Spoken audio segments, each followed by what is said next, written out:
Assalamualaikum warahmatullahi wabarakatuh. Perkenalkan, nama saya Bani Fadl Diskon dari Ilmu Kesehatan Ternak kelas C Universitas Diponegoro.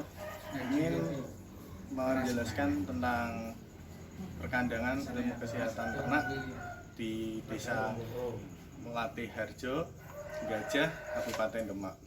Ya, kali ini saya bersama dengan pemilik peternakannya, Pak Sinten, Pak Nurbalis.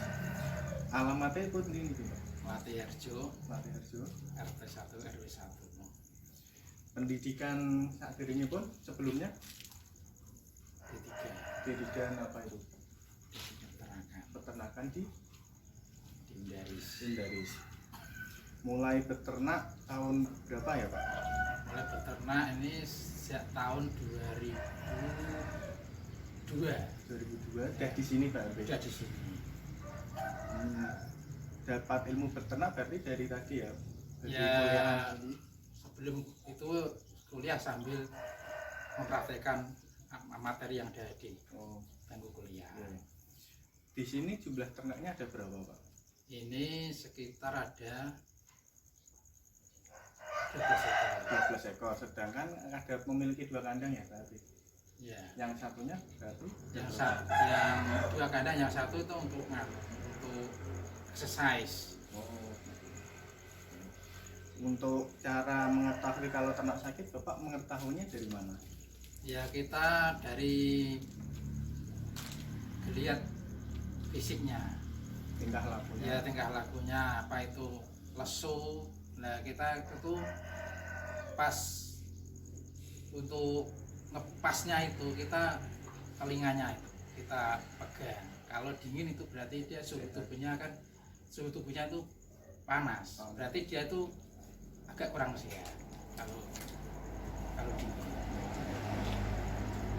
Nama penyakit yang pernah menyerang ternaknya apa aja, Pak?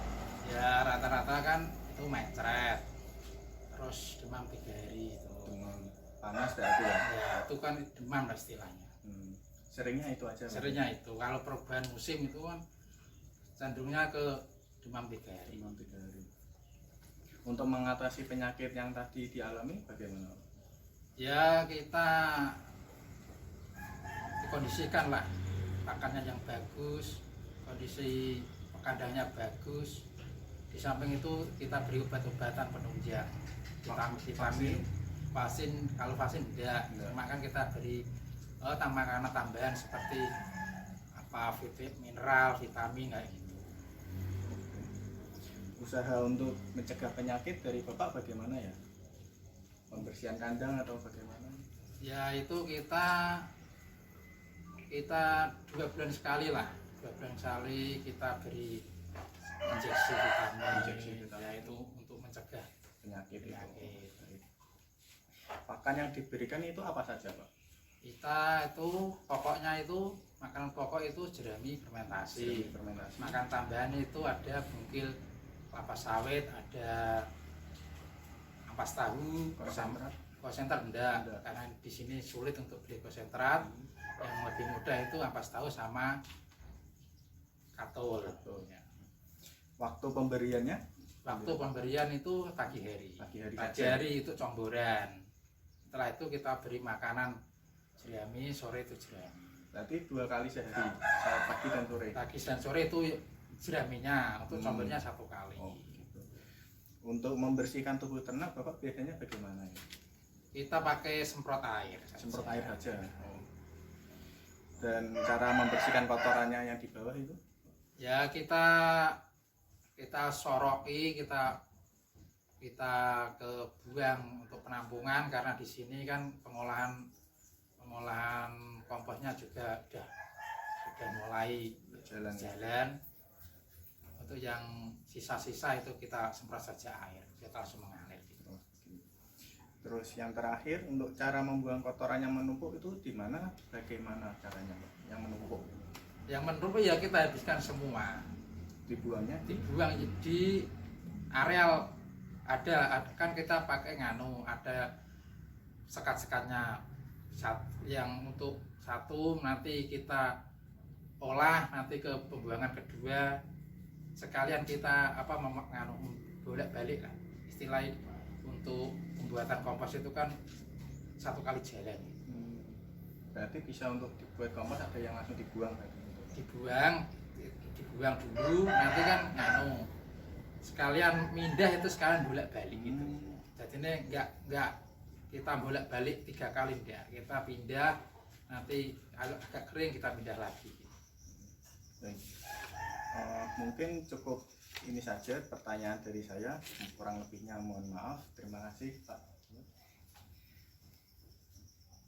Nah, untuk pengamatan kondisi lingkungan dan kandang ternak, yang pertama jarak kandang dengan rumah begitu dekat, tapi ini rumah pemiliknya, jadi lumayan tidak masalah. Dan apakah lingkungan mendukung? Kemungkinan sangat mendukung karena hanya dekat dengan pemilik rumahnya. Lalu ternak lain di sekitar kandang cuma ada peternakan kambing di sebelahnya yang bisa menjadi satu area pakannya. Sumber air pun juga ada, di sini ada sumurnya. Kondisi saluran pembuangan feses ada di sini dan langsung mengalir ke arah pembuangan. Lalu tanaman sekitaran kandang tidak ada. Suhu udara dan tiupan angin cukup, tidak terlalu banyak dan tidak terlalu kurang, cukupan. Sifat bangunan kandang sangat minimalis dan sederhana, berasal dari kayu yang sudah lumayan lama mungkin. Sifat bangunan kandang semi permanen karena dari kayu dan bawahnya dari pondasi batu bata dan semen. Menurut saya sudah memenuhi syarat. Kebersihan alas kandang seperti yang bisa dilihat di sini. Karena ini mungkin peternaknya sedang ada banyak acara, jadi pembersihan kandang 3 kali sehari. Makanya yang saat ini mungkin masih kotor. Untuk tempat pakan dan minum tersedia di sini. Ini tempat pakan dan ini tempat minumnya. Lalu kondisi lain yang kurang memenuhi syarat kemungkinan ventilasinya kurang memenuhi dan kurang terbuka untuk saya. Ya, kali ini saya akan menjelaskan tentang metode pemeriksaan kesehatan ternak ruminansia. Yang pertama yaitu pengamatan dari jauh yang dilakukan. Yang pertama, aktivitas gerak, apakah lincah atau tidak. Saya mengamatinya pada satu hewan saja, yaitu yang ini. Untuk aktivitas gerak, lincah atau tidak, lincah. Tadi pas saya datang, dia bergerak-gerak. Jika berdiri dan jalan, tegap. Aktivitas anggota gerak kepala, ekor, telinga, gumbah, pantat, dan bokong cukupan, tidak terlalu baik-baik banget. Lalu posisi ternak dalam kelompok individual, agak jauh jaraknya.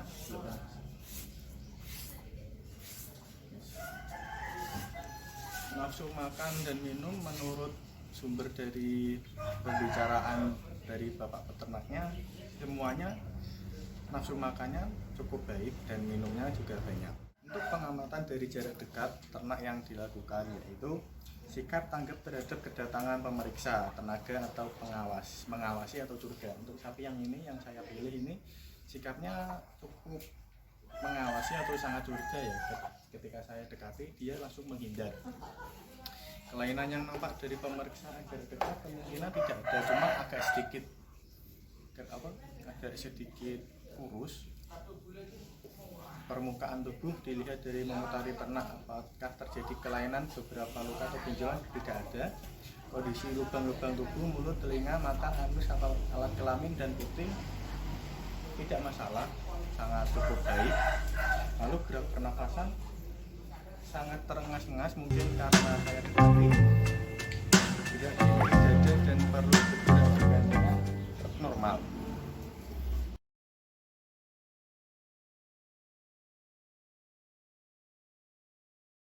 Selanjutnya untuk pemeriksaan fisik ternak, yang pertama yaitu kondisi luka yang nampak dan mengamatan jarak dekat, misalnya terdapat luka baru atau pertumbuhan jaringan baru.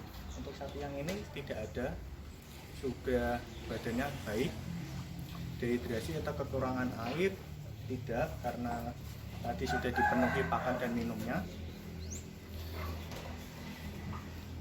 Mohon maaf, dengan cara menarik punuk atau gumbanya tidak bisa karena kondisi kandangnya seperti ini.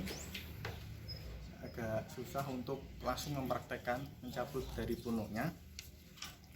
Melihat warna pupil mata.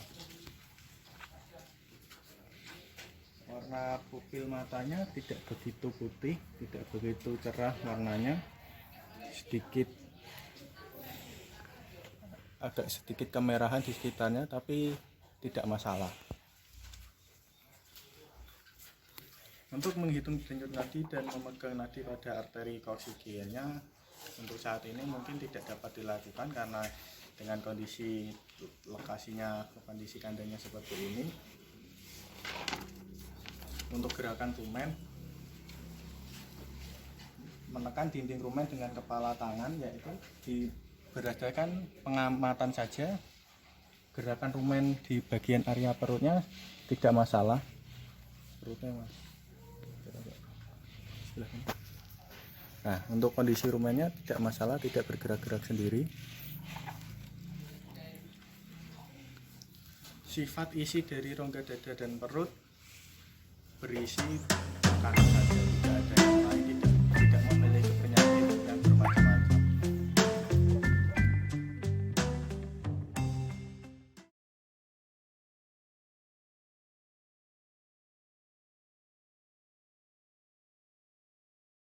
Untuk kebersihan kandang sendiri mungkin ya kurang bersih karena memang pemiliknya sudah sangat sibuk, jadi hanya membersihkan 3 kali sehari.